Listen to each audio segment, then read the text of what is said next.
So okay, meron tayong i-share dito na Toyota Vios guys na Batman. Okay, so dinala dito sa atin, bali empty po, wala po siyang freon.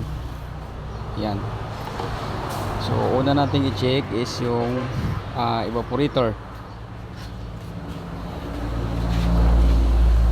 So tanggalin natin tong evaporator doon sa loob guys. So ang dashboard, pull out din natin, no? Para ma-pull out natin yung evaporator. Okay, so yun yung i-share natin ngayon, Toyota Vios.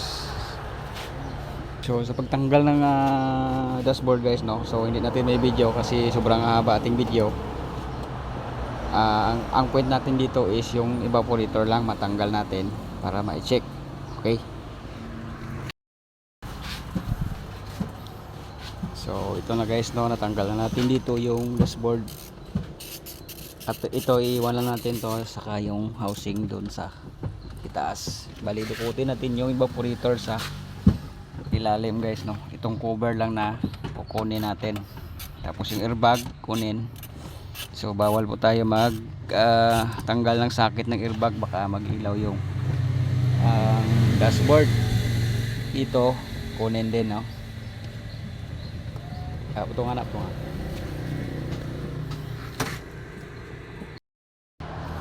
Okay, natanggal na ditong blower.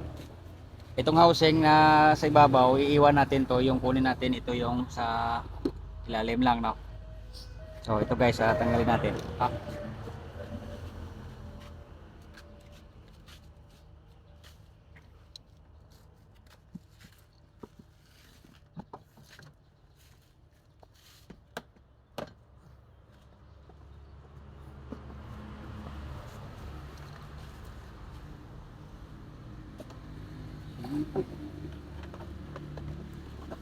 Grabe, may mga pako pa sir, oh. Yan, yun, nagalat ko yun, nagalanin man.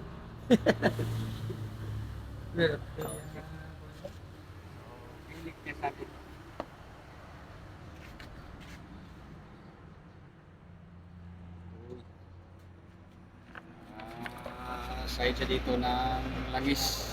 Langis na. Oh, so mas mayo nga electric na siya.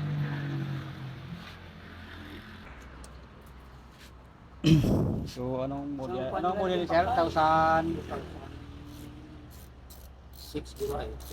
2008, no? So ang Batman, no, 2008 model, di tayo sigurado.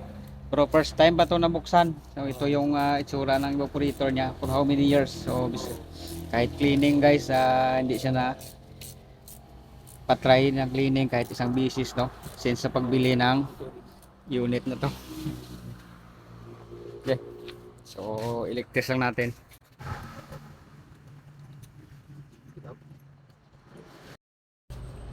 So punta tayo sa ating pinagligtisan guys. Uy, oh, laki ng butas, oh. So ito yung reason bakit ubos ang freon ni sir, no. Ayan, ang laki ng leak.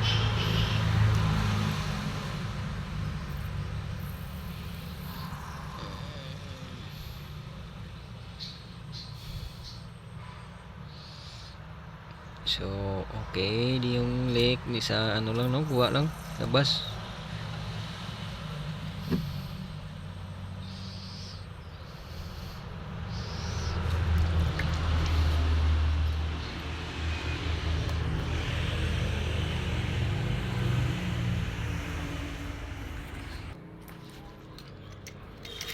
Tabi ang bondo, sorry. Dumi pum lagi na.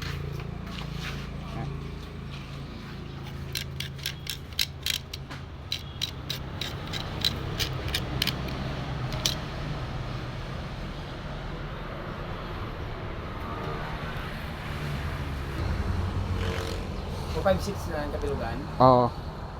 So okay, palitan na lang natin to ng bagong evaporator guys. Okay, so ito yung ipalit natin na bagong evaporator, no. So ang leak niya guys dito lang sa labas.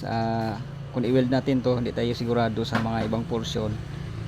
baka ano na manganganak yung leak, baka after dito na naman or ano. So suggest natin magpalit na lang tayo ng bagong evaporator kasi matagal na naman to, kasi wala pong year or lifespan ang aluminum, no. Yan, ito yung papalit natin.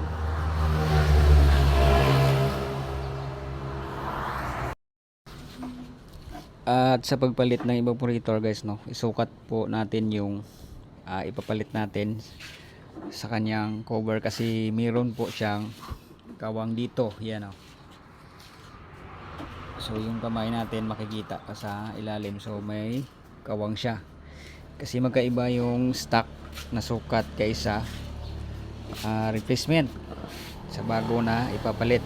So dapat isilagay muna na dito, tapos i-check po yung panggilid dito. Tapos kung may kawang guys, no, lagyan po ng aero tape.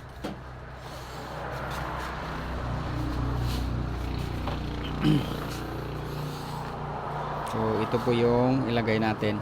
Yan, so i-cut lang natin to, tapos ilagay dito sa gilid. Okay.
Yan, good na.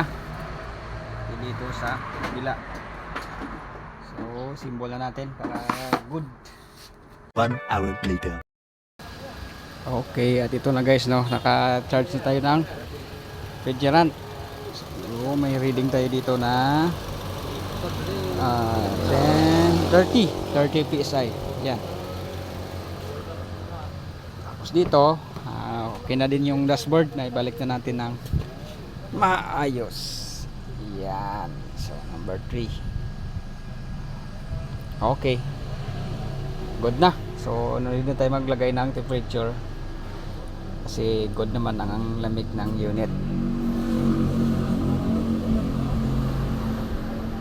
Yun, so yun lang guys, no, at least na-share natin tong problema ng kanyang aircon sa BIOS na Batman nito ni sir, no. So ubos po ang freon. So ang problema ay nasa evaporator, so sobrang laki ng leak. So at yun, nagpalit tayo ng bagong evaporator dito.